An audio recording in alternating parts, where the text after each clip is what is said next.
जोबोद माने गोजोननाय मोनदों दिनै बर'लेण्ड सरकारा जितु आखायाव लादों नट अनलि हारिमुल' नङा गेलेनाय बिथिङावनो जा माने सोलोंथाइ बिथिङावनो जा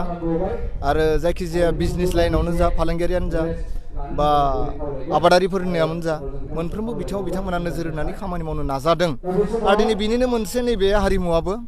आरो बेबायदि नाजानायनि थाखाय जोङो बिथांमोनखौ सहयोग होनांगोन हेफाजाब होनांगोन बे जोबोद मोनसे मोजां खामानि जादों दिनै मानो होनना बुङोब्ला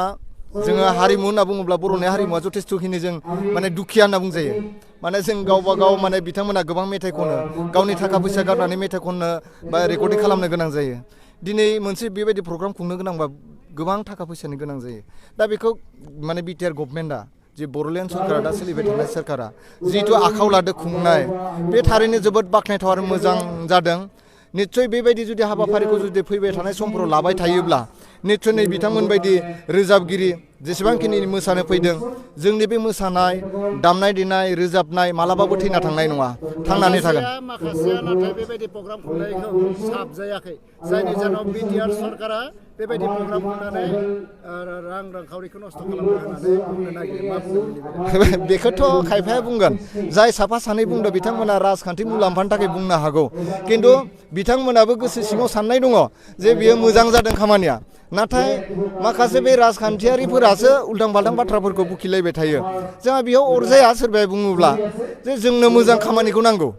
जाय सोरखारानो फैया मानो किन्तु मोजां खामानि मावोब्ला जों अरायबो जों बरायनायाव दङ हारिमु आफाद हिसाबै मेथाइ खनग्रा हिसाबै खारन जोंनो जोंनि जातिखौ फोथांना लाखिनो जोंनि हारिमुखौ फोथांना लाखिनो जोंनो बेबायदि प्लेटफर्मखौ नांगौ नङाब्ला जोङो दावगालांनो जथेस्थ' उसुबिदा जागोन आरो सोरबाफोर जुदि बेफोरबायदि खुंनायखौ जुदि इनायभाबे बेफोरबायदि बाथ्रा बुंदोंब्ला बे एसे गाज्रि जागोन मानो होनना बुंदोंब्ला जाय राजनितिकनि नेता बे जुदि बेखौ गावनि राजनितिक मुलाम्फानि थाखाय बुंदोंब्ला बे निस्सय माने मोनसे जोंनि थाखाय दुखुनांथाव जागोन मानो होनना बुङोब्ला बिनि गथ'आबो सानसे समाव मोनसे हिक्खा लानानै गोजौ थाखोआव दावगालांनो नाजागोन नैबायदि हारिमुआवबो फैनानै मोसानाय रोजाबनायखौ लानानैबो गोजौ थाखोआव दावगालांनो नाजानो हागौ बिथांनि गथ' गथायनि थाखायबोथ' बे प्लेटफर्मखौ नांगोन ना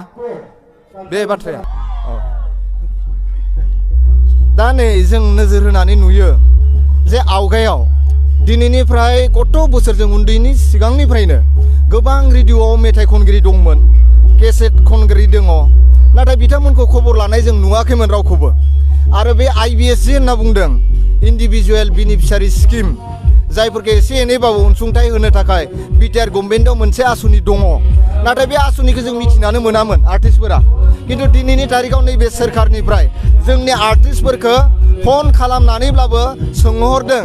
नोंथांनि एकाउन्ट नाम्बार दंना गैया नोंथांनि मुङा मा बेफोरखौ सोंहरनानै बिथांमोना IBC होनायनि मोनसे बेबस्था खालामदों दा जोंनि बिटिआरनि EM बिथां दा हारिमु बिफाननि EM दावबायसा बर' बिथांनि नाजानायाव दिनै बै जायफोरा हारिमुजों नांथाबनानै मेथाइ खनग्रायानो जा सावथुन मुलुगाव खामानि मावग्रायानो जा बिथांमोननो थाखाय जा एसे हायो अनसुंथाइ होनो थाखाय दिनै नाजागासिनो दङ नै बिथाङा दिनै हारिमुखौनो बियो बुजि मोनामोन जोंनि EM दावबायसा बर' बिथाङा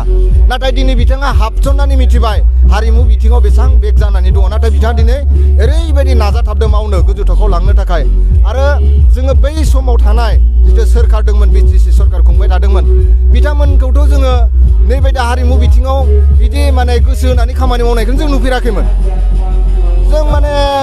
आसुनिफोर दङ बेयाव जे माने BTC गभर्नमेन्टआवबो जे हारिमु बिथिङाव मावनो हानाय गोबां आसुनिफोर दङ थाखा फैसा दङ बेफोरखौथ' माने 600-700 कोटि फैनायनि बिथोराव जोंनि आर्टिस्टफोरनि नामाव हारिमु बिथिङाव बाराखौ नाङा 50 लाख जुदि दोनोब्लाबो जों BTC बाखि हिसाबै बोसोरसेयाव 50 लाख दोनोब्लाबो जों जथेस्थ' सेटिसफाइ जायो बेखौनो मावाखैमोन दिनै नैबे गोदान सरकारा थोजासे होनो हायाखैब्लाबो जा एसे हायो बेखौ मिलायनानै होनो नाजादों आरो नैबायदि प्रग्राम खुंनानै दावखोलांनो नागिरदों जोंथ' बेखौ जों मस्ट वेलकाम खालामथारनांगोन बिनि उनाव जुदि सोरबा सरकार फैयोब्ला बिथांमोनाबो जुदि मोजां खामानि मावोब्ला जों मस्ट वेलकाम बिनिख्रुइ बांसिन मावनो मोजां नाजा जों बरायगोन बेसो दावगाफुबाय थानाय हारिमुनि मेथाइ खनगिरि मोसागिरि बिथांमोननिसिम मा खावलायहरदों आं बेखौनो खावलायनो नागिरदों रावबो उनफिनना थानो नाङा ओंखारबो आरो बिसोर बेफोरबायदि हारिमु बिथिङाव खामानि मावनो जुदि जायफोरा गोसो दङ ओंखारबोयोब्लासो जोंबो नुगोन आं सासे भेरगाव जिल्ला बिसानि गाहाय नेहाथारि हिसाबै माने आं बुंदों जोंनि सेन्ट्रेल बिसा दङ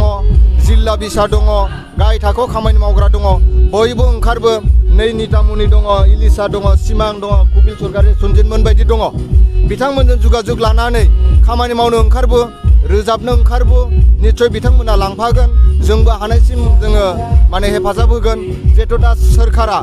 जथेस्थ'खिनि आखायाव लादों खामानि मावनो जों ओंखारबोनांगोन हारिमु सिबियारि हिसाबै जों ओंखारबोनांगोन जोङो बुंनांगोन सोरखारनि सिगाङाव जोंहा ओरै ओरै असुबिदा जादों जोंनो ओरै ओरै प्लेटफर्म नांगौ बुङोब्लासो नैबे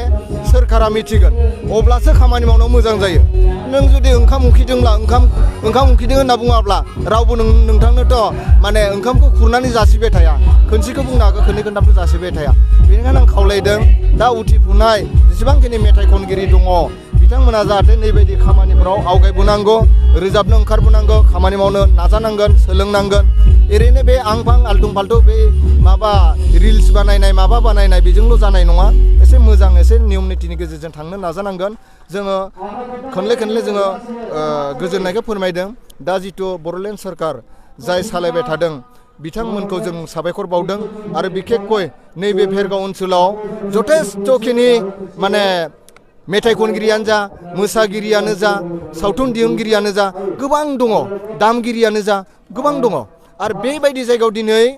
जोंनि बिटिआरनि EM दावबायसा बर'आ जे बेयाव बे हाबाफारिखौ लाना फैदों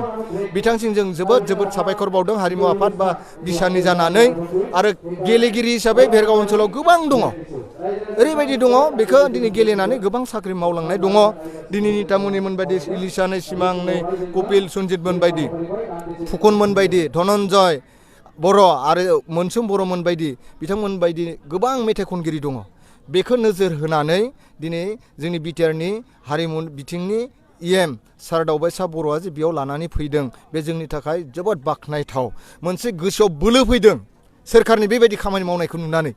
आरो जों इयुनावबो बेबायदि खामानिखौ मावलांबाय थागोन जोङो बेखौ मिजिं थिबाय आरो भबिष्यताव जोंबो बिथांमोननि मावनायखौ जों अरायबो मुं लालांबाय थागोन बेखौनोसै